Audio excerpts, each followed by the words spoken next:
What's going on, beautiful people of YouTube? It's Renebean. Welcome to another episode of Life of a Game Hunter / Collector. And I am back. I know it's been a while, but I'm still getting over this chest cold.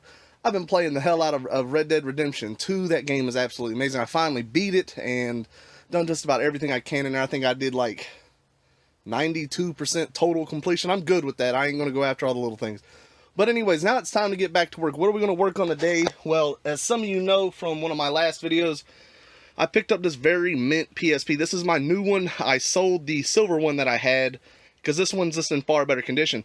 It does have a problem though. It doesn't work properly. We're going to go out there and hopefully fix it, as well as I think I got a copy of Mortal Kombat for the Sega Genesis.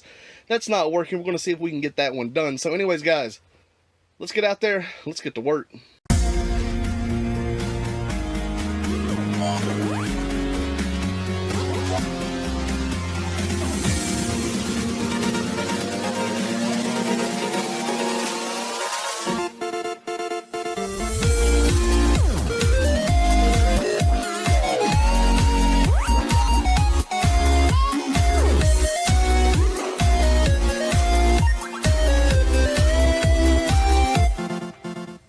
Alright guys, so we are in the shop. This is the Mortal Kombat that is not working. I already took the screws out. I wanted to check the board. This is before I even mentioned doing it in the video yesterday. Cleaned the pins perfectly, but it still did not want to load, and it went to the intro screen of a Sega game, you know, where it shows you the white lettering. Then after the cleaning, it didn't even go to that, so I'm wondering if I possibly broke a contact on the pins. Maybe we're going to open it up and check. Maybe reflow the board, see what we can do, check out the capacitor. And this is the PSP, man. This thing is in such good condition. It's got a little, you know, I got to wipe the screen off, but other than that, there's not a scratch on this thing. New battery, and oh my god, that's why I sold the last one. My last one was a silver. They're both 3001 and one models, but the silver one, it had this like not a crack, it just had a screen dot like on the actual the glass of the plastic here, and it just annoyed me. This thing is perfect, but one thing I noticed, it reads disc, it reads them fine. Let me show you here. I'll turn this thing on and kind of give you an idea of what it's doing. This should be an easy fix. Yeah, you see we got what am I playing, Capcom Classics in here. The problem with it is, you see, let me get up here on the camera and show you, is, well, let me see, I can't pause this. Yeah, we can. Alright, up here there is a sensor inside, and it comes disconnected. It doesn't make contact perfectly. So every 2 or 3 seconds this will pop up, or let me show you here. Alright, so if we quit the game, we got it out here. You'll see when I close it, you can see it reading right here, but it only reads if it's pressed, if it's not making that contact right here on that switch. And I'm just putting the lightest bit of pressure on there, and you can see when the symbol comes up, or when it doesn't, it's not being pressed. There is a tiny little switch in there. There's 2 switches to make this game work. Let's go ahead and turn this thing off here. But there are 2 switches inside here. One is right here where the game goes over, and the other one is so tiny it's right in here. Everything that I see, I haven't seen anybody with this issue, and I don't work on PSPs enough to tell you the best remedy for it. But I guess over time that switch got pushed down just a little bit. We'll try to pull it back up, and if anything, I got a feeling that I can manipulate this little corner edge, because it just needs to go down just a little bit more. Before we do that, though, let's see about this Mortal Kombat game, and we'll mess with this PSP here in a second. Alright, so Mortal Kombat. Now, guys, I gotta say, I'm sorry if I sound like I keep getting out of breath. This sickness is still in my lungs. I gotta pause every now and then and kind of hack it up. Luckily, I think I'm on the down slope of it. But this is Mortal Kombat. Like I said before, it's not working. Let's go ahead and pop this thing open. This is the type of bit that sucks. This is a security bit with I can't remember the actual name of it. I used to work at a tool store too. It's like a T-bit. It's like a T-bit style hex, but it has a centerpiece moved out, because these types of screws, Sega's really damn. Oh, these screws! I hate these screws. But it's like a standard T-bit, but it has a little nub in there. So unless you have this type of bit, I'm sure the camera ain't gonna focus on that to see it. But maybe you can see with these screws. I'm not standing up. I don't know if we're focusing or not. These screws are a pain. And I actually didn't have this bit. I had to borrow it from my mechanic neighbor. And by borrow, I mean he might not see this again. This damn loud ass car. He's a cool guy though. He knows what I do, what I need it for. So anyways, let's take this thing open here. And I gotta say, these pens are they're clean. They are as clean as they can be now. So if you have a game that doesn't work, there's a lot of reasons, you know, it's not going to work. The biggest cause is just dirty pens. They need to be clean. I tried the Bright Boy, obviously. That's my go-to, but it did not work. The next thing I'm going to check is that there's any broken traces coming from the bends to the actual board itself. And you got to look real close on here. Wipe stuff off. It could look like a little bit of dust, but next thing you know, you can see a missing bit of trace. On this side here, I'm not seeing any missing traces on that side. The same with this one too. It does not look terrible. One thing we can try, there's two things we can try. Let's see here. This capacitor, typically it's not the capacitors in these games. I will change this one just to be on the safe side, because the only way we can test this game is to go into the game room. I don't have a Genesis out here. You know, I should have brought my damn Nomad out here. That would have been smart, wouldn't it? I gotta start remembering that. So we'll reflow the board. We'll heat up the soldering iron, and we'll go over all these just to reflow everything. Make sure there's no cold connections or anything. And I gotta check my capacitor stash. And I'll go ahead and change this cap out just to be safe. But it doesn't look bad or any signs of failure. So let's go ahead and heat our iron up here. Alright, so I got my iron heated up. I got my circuit board holder here. This thing works great for this type of stuff. All I'm going to do is, I'm not adding any solder. I'm just going to go between each points. Let them heat up. Let me see that the solder is actually moving around, and just go through all of them, and that's the easiest way to reflow a board. So let's go ahead and knock that out. Alright guys, so I have reflowed this board, and I've matched up a capacitor that will work for this one. This side is all done here, so what we're going to have to do is desolder this capacitor out and replace it with the new one. Typically the boards are marked positive and negative, but if they aren't for whatever reason, just, you know, look at it, make sure what side's going to be negative, what side's positive. Luckily this board's matched, but either way it's not too bad to figure out. So we're going to turn this over, and on this one here, the best desoldering way that I've done, it's not, well, it ain't the best way, but I just heat these ends up, and then I slowly pull this capacitor out, and then I'll actually use the desoldering pump to remove the excess. Alright, so with the old capacitor out, we're going to trim this one down. Oh. But you want to leave a little bit of leg so you can bend it over. Separate it a little bit here. And then we're going to bend the legs in the direction that the capacitor is going to lay on the side that it's going to lay on.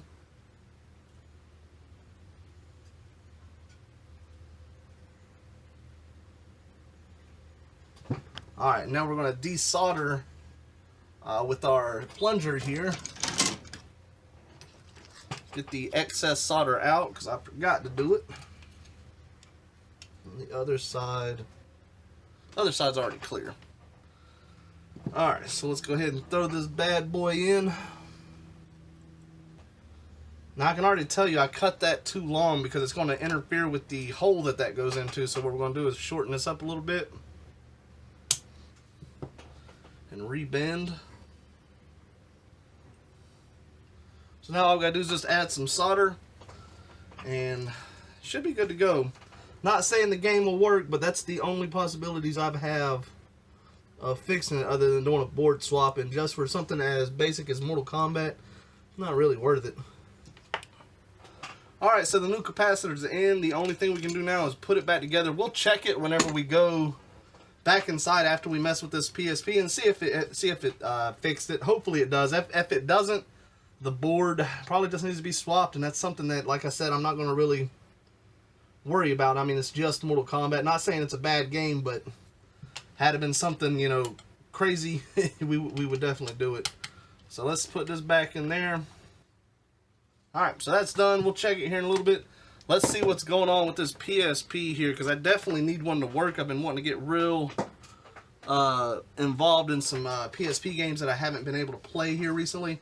One thing that was wild is I ordered a new battery because, you know, these PSPs are infamous for their batteries. You know, they start to bloat and then they, you know, can eventually crack and they just become defective dead batteries. So you got to order usually an aftermarket replacement, and those are too big and you can have problems with that. Luckily, the one I ordered was a good size for this one. It doesn't, you know, balloon the door out. So I went to plug it up. It did not charge. I was like, man, I got a bad battery from this guy. I'm going to have to return it and all that. But you got to keep in mind, if you plug your charger up to it, even with a dead battery, you should still be able to cut it on.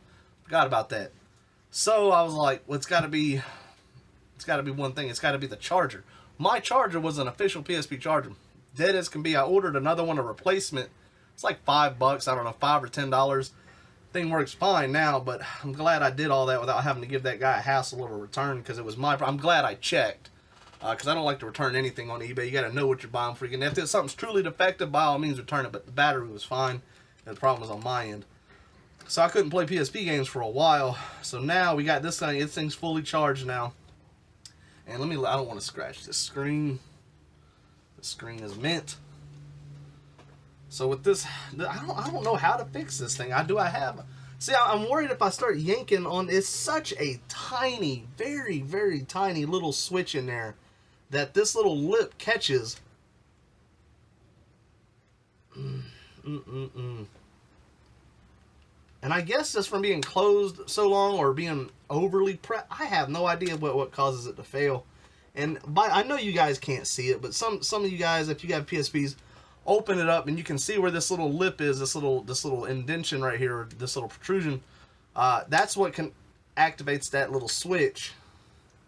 And that little switch looks so delicate. I'm hesitant on going in there and getting crazy.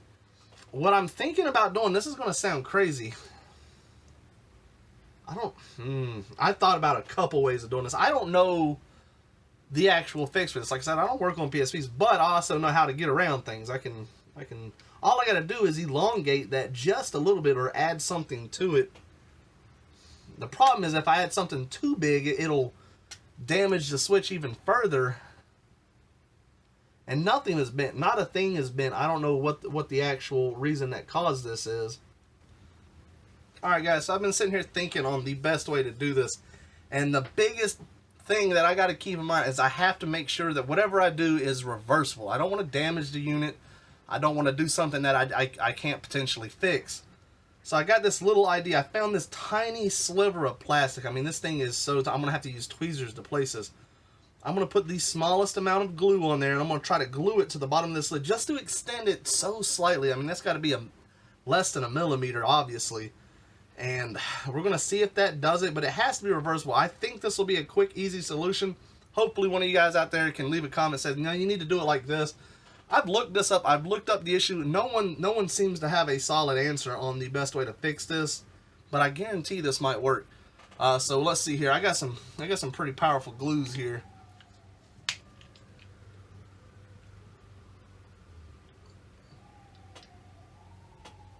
Sounds like some craziness going on out there. Some sirens. Oh my goodness. I hope everybody's okay. I gotta apply a little of this activator to the bottom, otherwise this type of glue will not work easily. And I don't want to add much at all to this right here. It's got to be just a tiny amount. Because if I do need to remove this for whatever reason, I can remove the glue as well. Alright, this is going to be the problem part right here. I only got like one good shot at landing this. Alright guys, so it took a while to get that piece perfectly where I wanted it. I have not closed this yet. I'm letting that glue cure for a little bit. I don't want to push this down and next thing you know that little piece falls off or gets stuck to that button. So we're going to... This is reversible. All I did is just extend it by a little bit. And we're going to see if that's enough to catch that button and still close and still play just fine. I'm hoping so. But you can see that little leg, that's all I added. I can completely take that off if this does not work. This is just like a quick, simple solution. That way I can get back to gaming on this thing. Alright guys, moment of truth. Let's cut this thing on. and see if I can close this lid, if it's going to work the way it should. I really hope it does, and I like gaming on the PSP. It's a very nice system. So we're going to be so slow closing this thing. Well, it just kind of shut on its own. But I can actually say it's working exactly like it should. I'm pressing the back and it's not... Look at this. I love when solutions work. Man, that worked well. It closed all the way. Let's make sure. And it came right out. And it's not stuck. It didn't fall off. That glue is super strong though. I mean, that's like beyond super glue. And I did it in a way to where it doesn't touch anything else. It's actually worked here. I wanted to close it slow the first time, but it just kind of had that spring-loaded. There we go. And you can see it's reading perfectly, man. Thank goodness. I would try to play this before, and like every 2 seconds it would pop up, do you want to quit this game? Or it wouldn't load at all. Now it's loading just fine. I'm happy about that. So anyways, guys, that's it. Let's go ahead into the game room and check out, see if this Mortal Kombat worked. I'm happy about this. I love when simple fixes work. Alright guys, we are in the game room. I got the Trinitron on. We're going to throw this in the Sega monstrosity back there. And hopefully this game's going to work. Let's see here. Oh, it didn't do that before. It would not even load. Oh my god, that's what I'm talking about, people. Such a good feeling when you can get a game to work. It's one of the best feelings there is. Man, I'm happy about that. Thank God. It wasn't. I don't know if it was either reflowing the board or changing that cap out, but it worked. So, anyways, guys, that's the episode. I hope y'all enjoyed it. As always, take care and enjoy the rest of your day.